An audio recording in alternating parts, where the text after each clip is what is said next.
Assalamualaikum warahmatullahi wabarakatuh.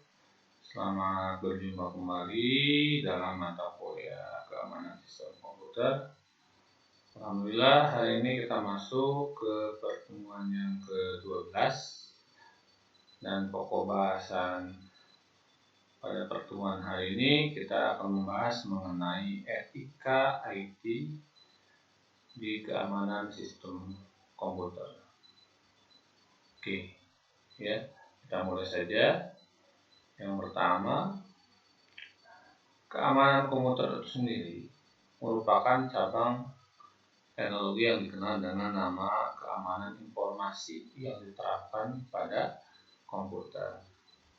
Nah, sasaran dari keamanan komputer adalah sebagai perlindungan informasi terhadap pencurian atau korupsi atau pemeliharaan ketersediaan seperti yang dijabarkan dalam kebijakan keamanan. Ya. Nah, mengapa keamanan komputer itu dibutuhkan? Keamanan komputer diperlukan untuk menjamin sumber daya tidak digunakan atau dimodifikasi oleh orang yang tidak berhak. Nah, keamanan meliputi masalah teknis, manajerial, legalitas, dan politik. Nah, ada 3 kelompok keamanan sistem.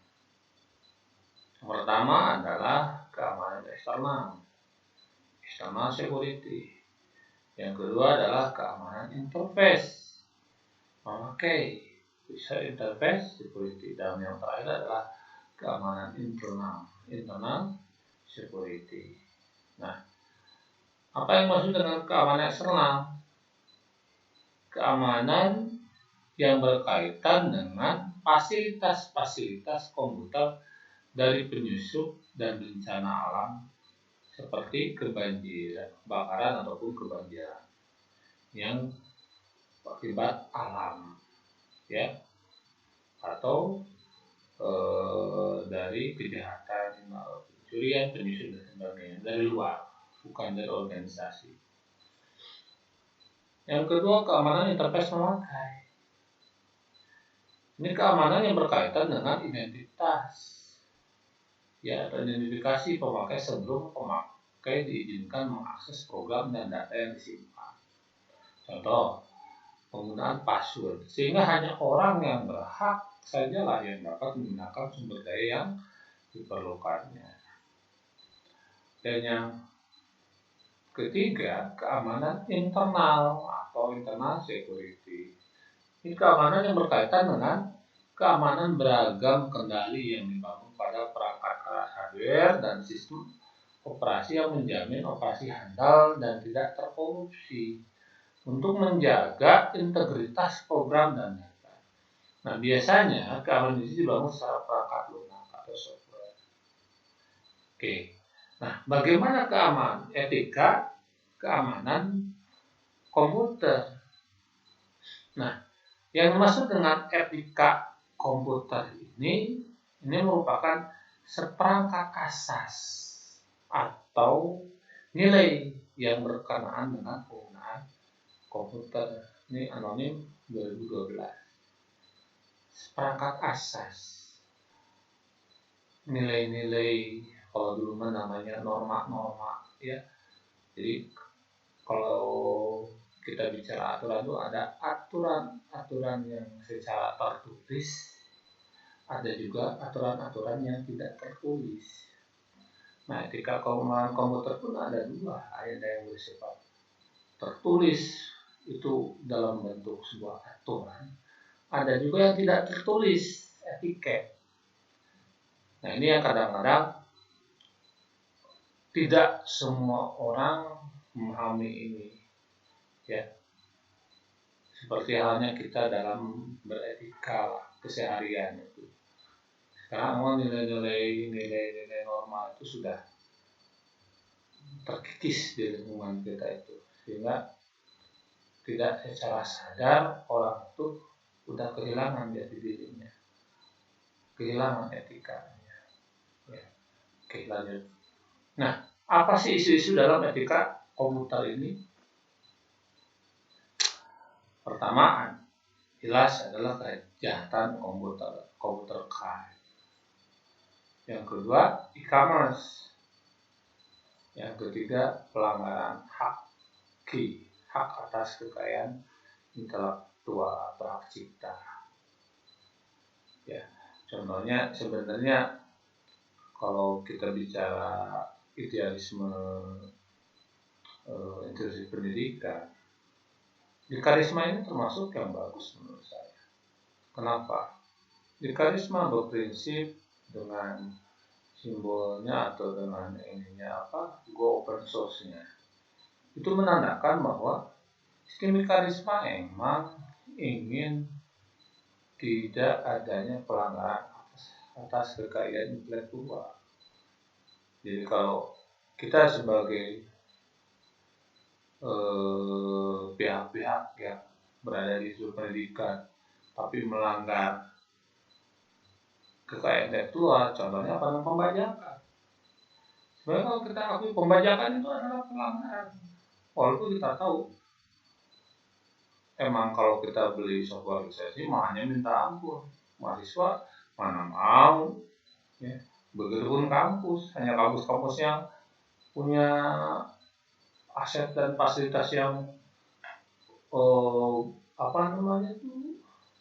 besar, yang bisa dan mampu. Kalau yang kampus-kampus yang tidak terlalu besar, ya kita berharap mudah-mudahan sistem Karisma yang sudah bergabung dengan Tripurta Horizon ini bisa ya memfasilitasi yang tidak sampai melanggar kekayaan intelektual. Oke. Kemudian netizen, etikanya juga nanti akan saya jelaskan lebih lanjut, dan tanggung jawab profesi. Oke. Nah, apa saja sih contoh dari pelanggaran kode etik profesi IT? Yang pertama dari aspek hukum yang mengatur aktivitas internet masih menjadi perdebatan. Kita sudah punya undang-undang ITE, ya. Itu merupakan salah satu payung hukum untuk dijadikan sebagai dasar, ya, sebagai dasar pengaturan apabila terjadinya pelanggaran. Makanya hati-hati. Ini udah berlaku, ya. Hati-hati kalian dalam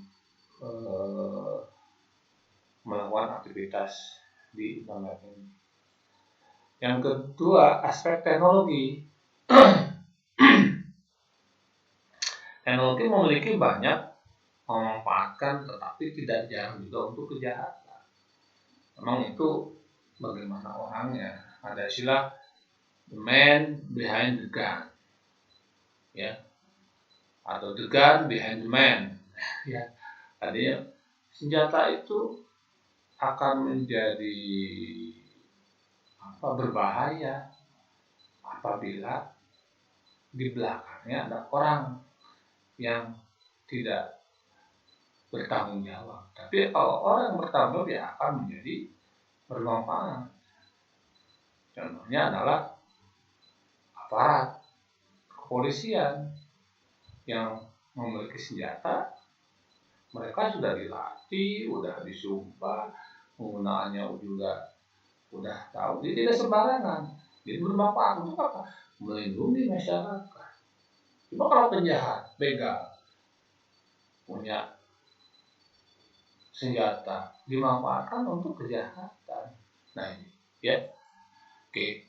Kemudian apa lagi? Aspek pendidikan. Nah, dalam kode etik hacker ada kepercayaan bahwa informasi adalah hal yang sangat bermanfaat. Sudah menjadi kewajiban hacker untuk membagi hasil kodenya secara open source. Dan ini mengakibatkan adanya tingkatan pada hacker yang merupakan pencapaian seorang hacker. Ya, pada prinsipnya hacker itu sebenarnya melanggar juga, tapi asal jangan tadi ya ada etikanya. Karena pada dasarnya kan hacker menjelajah, dia harus menembus. Kemarin menembus antara merusak pintu, orang kan tidak boleh. Ya, seperti itu. Ya. Oke. Kemudian aspek ekonomi, perkembangan ekonomi dengan menggunakan internet ini berbasis jasa seringkali tidak baik dan menimbulkan kerugian. Ya. Cuman sekarang sistem sudah diperbaiki sedemikian rupa sehingga ada penjaminan baik penyedia jasa ataupun si pengguna. Ya. Nanti akan terini sendiri kok sekarang proses-prosesnya sudah bisa kita rasakan bagaimana security di masing-masing pihak dari si penyedia jasa ataupun si pengguna sudah bisa diminimalkan, ya. Oke.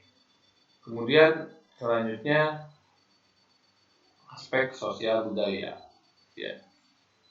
Akibat adanya cybercrime, contoh dengan kartu kredit di Indonesia sudah jadi budaya, maka dunia tidak dipercaya lagi. Karena kartu kredit card yang dilakukan oleh nyata asal Indonesia. Memang hati-hati, ya. Saya selalu mengingatkan kepada mahasiswa ataupun yang lainnya, kartu kredit ini memang kalau kita gunakan secara benar akan sangat bermanfaat. Tapi ingat, saya pribadi ya masih agak kurang begitu percaya kalau menggunakan kartu kredit melalui internet transaksi. Kalau secara manual di dan sebagainya saya masih nyaman itu. Kalau internet itu banyak sekali potensinya, ya, lebih riskan. Makanya saya tidak pernah melakukan kredit melalui jaringan internet. Ya. Lebih baik sistem transfer saja lebih aman. Ya. Oke. Kemudian bagaimana peran etika dalam perkembangan ilmu pengetahuan dan teknologi? Nah, perkembangan ilmu pengetahuan dan teknologi berlangsung cepat sekali, sehingga diharapkan perkembangan dapat mempertahankan meningkatkan taraf hidup manusia. Jangan sampai perkembangan teknologi ini ya tidak meningkatkan taraf hidup. Mau tidak mau, makanya kita harus menyesuaikan. Jangan ketinggalan. Ya, apalagi Anda yang kecimpung nanti di bidang IT, jangan sampai ketinggalan tentang perkembangan teknologi IT. Mohon maaf kalau Anda tidak update, ya Anda tidak akan bisa beradaptasi. Contoh kasus etika komputer dan teknologi. Ini saya ambil dari sumber di internet. Pada tahun 1983, pertama kali FBI menangkap kelompok kriminal komputer 414. Ini kode lokal mereka yang berbasis di email MyQA Amerika Serikat. Kelompok yang kemudian disebut dengan hacker tersebut melakukan pembobolan 60 buah komputer milik perusahaan kantor Memory Sloan Kettering, sehingga komputer milik laboratorium ini salah satu di antara pelaku mendapatkan kekebalan testimonial, sedangkan 5 pelakunya mendapat hukuman masa percobaan.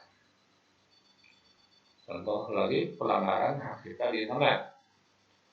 Jadi seseorang tanpa izin membuat situs penyanyi terkenal berisikan lagu-lagu dan liriknya, foto dan kabar album di penyanyi tersebut. Misalkan di bulan Mei tahun 1997, grup musik asal Inggris Oasis menuntut ratusan situs internet yang tidak resmi membuat foto-foto lagu-lagu lirik dan kode grupnya. Alasan yang digunakan oleh grup musik tersebut dapat menimbulkan peluang terjadinya pembuatan poster atau CD yang dari pihak lain tanpa izin, yang kita sebut dengan pembajakan.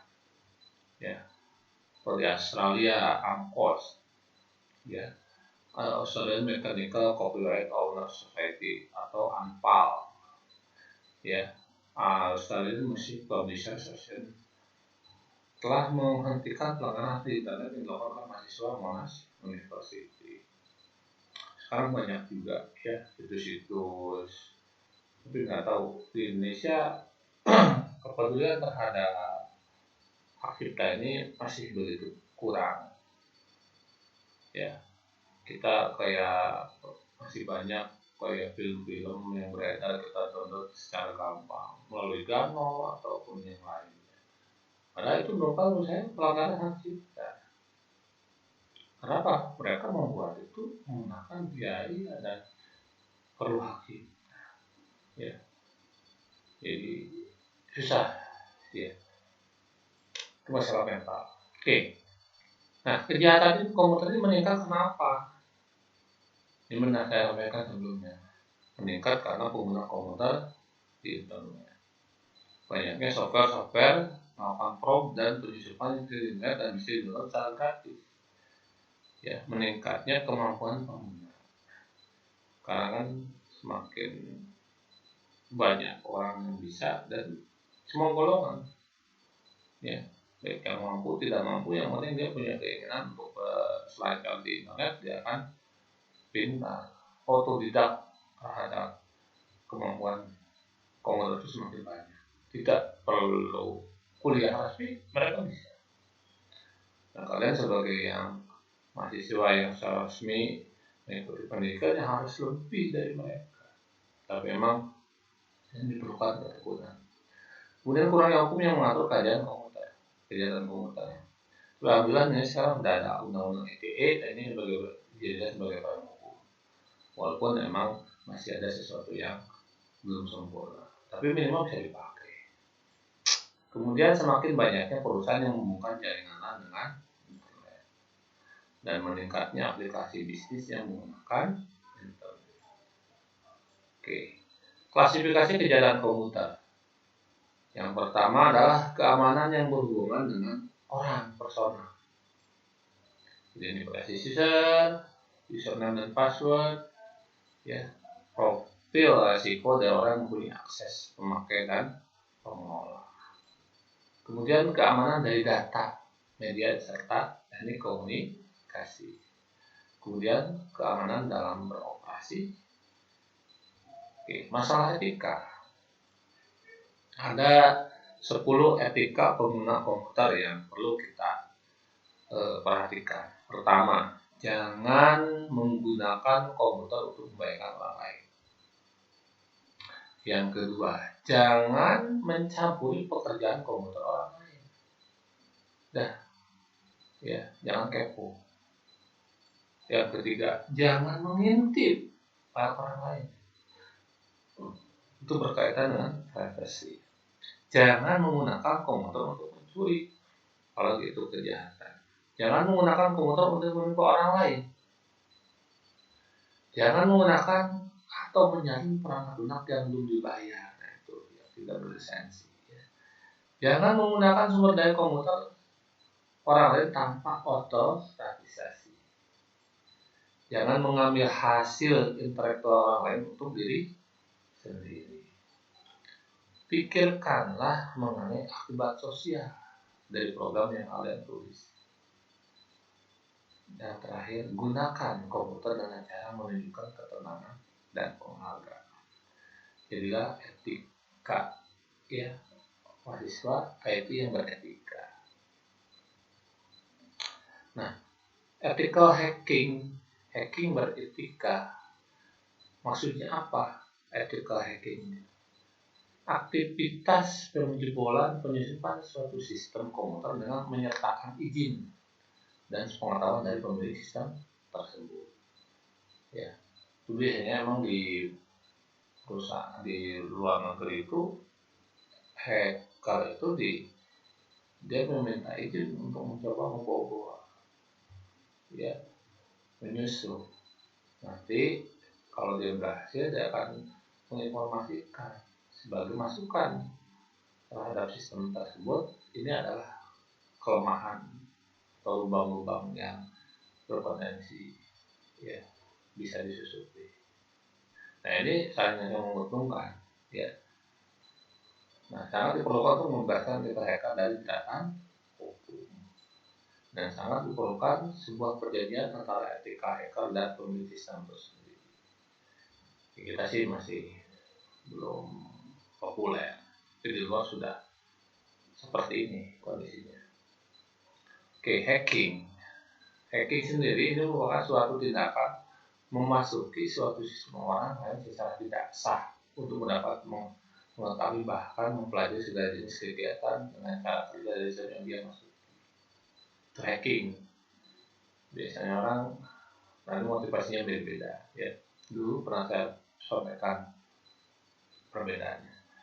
Pricking, kalau pricking itu praktek hacking menggunakan telepon atau menggunakan media telepon atau peralatan telepon agar si pelaku bisa masuk ke sistem tersebut. Ya. Cracking software, pembelajaran mengenai mempelajari sistem cara kerja software dan memodifikasi sesuai standar kita. Mengcrack. Ya, kalau bagi mahasiswa ini sangat menguntungkan bisa mengcrack software yang diprotek. Ya. Di satu sisi itu tidak boleh, itu kejahatan sebenarnya. Tapi dilematis ya kalau Indonesia itu. Kalau nggak nge-crack itu tidak bisa belajar ya. Itu masalah hati sebenarnya. Tapi sebaiknya ya kita carilah software yang free supaya tidak dianggap sebagai cracking software. Ya. Cracking software lebih banyak berbau negatif sebenarnya. Walaupun positifnya tadi ada. Ya. Tergantung dari sisi kita memandangnya lah ya. Oke, carding. Carding itu pencurian nomor kartu kredit yang kemudian dengan orang lain kita menggunakan software kita ini yang paling tidak berbahaya. Ini banyak sekali kejadian hacker asal Indonesia yang melakukan carding ini. Oke, ancaman gangguan keamanan menurut Kaspersky. Pertama, meningkatnya serangan berasal dari file yang berada di suatu jaringan. Yang kedua, meningkatnya serangan malware melalui jaringan kedua. Penjahat cyber melakukan kompetisi traffic. Jadi bagaimana melakukan traffic, yaitu semakin padat sehingga sistem menjadi cerah. Antivirus palsu, serangan terhadap Google Web, serangan pada iPhone dan platform Android pada ponsel. Jadi sekarang ya sudah mulai banyak serangan terhadap software berbasis Android dan iPhone. Oke, prinsip dasar perancangan sistem yang aman itu apa? Least privilege, economic mechanism, acceptability, complete mediation, dan open design. Nanti lebih jelas akan saya jelaskan di pertemuan selanjutnya. Oke, saya akan sampaikan beberapa etika kita dalam berinternet. Yang pertama, jangan gunakan huruf kapital. Kenapa? Karena penggunaan huruf kapital biasanya dianalogikan dengan suasana hati penulis. Ya, huruf kapital ini menciptakan kondisi emosi, marah, dan berteriak. Ya. Yang kedua, perlakuan terhadap pesan pribadi. Jika seorang mengirim informasi atau gagasan kepada Anda secara pribadi, private message ya, Anda tidak sepatutnya menjawab kembali ke dalam forum umum, kelompok grup atau nulis. Makanya hati-hati nih kalian kalau yang punya grup ya, baik WA atau email. Kalau japri ya jangan share di grup lah, itu etika ya. Hati-hati. Kemudian hati-hati dalam memforward. Tidak semua berita beredar benar. Seperti halnya spam merupakan musuh besar bagi kebanyakan hacker. Maka sebelum Anda memforward, pastikan dulu source informasinya adalah benar, informasinya adalah benar. Jika tidak, Anda akan dapat dianggap sebagai penyebar kebohongan. Dan akhirnya kepercayaan orang masyarakat pun akan hilang. Apalagi sekarang kondisi ya penyebar hoax akan menjadi hukum. Hati-hati kan, jangan sembarangan memforward. Kemudian jangan menggunakan CC. Kita mengirim email ke 5 orang, jangan cantumkan nama-nama pada kolom CC. Jika Anda melakukan hal itu biasa disebut dengan cross posting. Semua orang yang menerima email Anda akan bisa melihat alamat email orang lain. Umumnya tidak suka bila alamat email dibeberkan di tempat umum. Makanya kalau untuk lebih privasi sebenarnya gunakan BCC. Dengan cara ini setiap orang hanya bisa melihat alamat email Anda sendiri. Tapi beda dengan perusahaannya. Ini kalau ketika kita di pribadi sebenarnya. Tapi kalau di perusahaan biasanya CC itu wajib karena keterbukaan. Tapi kalau pribadi CC itu kadang-kadang orang-orang yang di CC-kan belum tentu mau. Tapi kalau di perusahaan karena berbisnis itu biasanya emang harus kebalikan. Kita berbisnis ini adalah untuk penggunaan secara pribadi ya. Lebih aman BCC ya. Nah, jangan sembarangan menggunakan format HTML. Jika Anda mengirimkan sebuah pesan penting ke rekan Anda, jangan menggunakan format HTML tanpa Anda yakin bahwa program email rekan Anda bisa membaca kode HTML. Jika tidak, pesan Anda sama tidak akan terbaca. Sebaiknya gunakan format plain text. Ya. Kemudian jangan kirim file berukuran besar melalui attachment. Jadi peraturan email secara internasional melarang transfer file melalui email, apalagi dalam iris. Jangan pernah membayangkan rekan Anda anggota BIS yang memiliki mailbox kali dan cukup seperti Anda. Umumnya biasa di SP Indonesia memberikan kuota 2-5 mega. Pengiriman file yang besar akan membuat proses download menjadi lama. Jelas akan menambah beban perusahaan. Kalau di perusahaan akan menambah beban jaringan. Biasanya perusahaan itu dibatasi maksimum tuh biasanya 10 mega. Tapi rata-rata sih 5 mega rata-rata. Ya. Makanya biasanya kalau misalnya lebih itu pecah-pecah nanti mengirim emailnya. Supaya apa? Tidak terjadi traffic yang berat. Oke. Selanjutnya ketika harus menyimpang dari topik ya. Tiap penulis harus memiliki peraturan khusus mengenai objek bahasa. Sehingga ketika Anda ingin menyampaikan meminta sebuah informasi di luar topik yang lain itu kan sepatutnya sertakan pula tanda khusus pada subjek email Anda agar aman tidak terkecoh oleh si email Anda. Ini sesuatu yang kadang-kadang tidak diperhatikan oleh orang-orang. Ya, ada sesuatu kita grup apa, makanya selalu bilang kalau kalian masuk ke komunitas di Facebook, izin dulu kalau menyimpang dari topik. Ya, jadi kalau nggak emang topiknya untuk share masalah agama ya silahkan. Tapi kalau di luar itu biasanya kita harus berizin. Oke, hindari personal attack. Dan Anda telah dalam situasi yang debat yang sengit, jangan sekali Anda menjadikan kelemahan pribadi lawan sebagai senjata melawan argumentasi. Sebab ini hanya akan menunjukkan beberapa angkanya pengalaman Anda. Lawan argumentasi hanya dengan data dan fakta. Sedikit langkah diplomasi mungkin bisa membantu. Tapi ingat, jangan sekali menggunakan kepribadian. Lawan debat sebagai senjata kalian. Ia adalah orang karena budayakan kita kalau berdebat itu berdasarkan secara ilmiah, jangan debat kusir. Akhirnya menyerang orang ke pribadi. Orang-orang yang tidak beretika sebenarnya. Kemudian kritik dan saran bersifat juga harus lewat personal message. Jangan di grup. Ya, jangan mengkritik seseorang di kantor tidak bagus. Ya, internet ini memang sekarang menjadi momok yang sangat mengerikan. Ya, orang bisa berantem di depan umum. Ini yang sangat-sangat aneh ya. Saya itu juga kadang-kadang bagaimana pikirannya orang tersebut. Ya, hati-hati.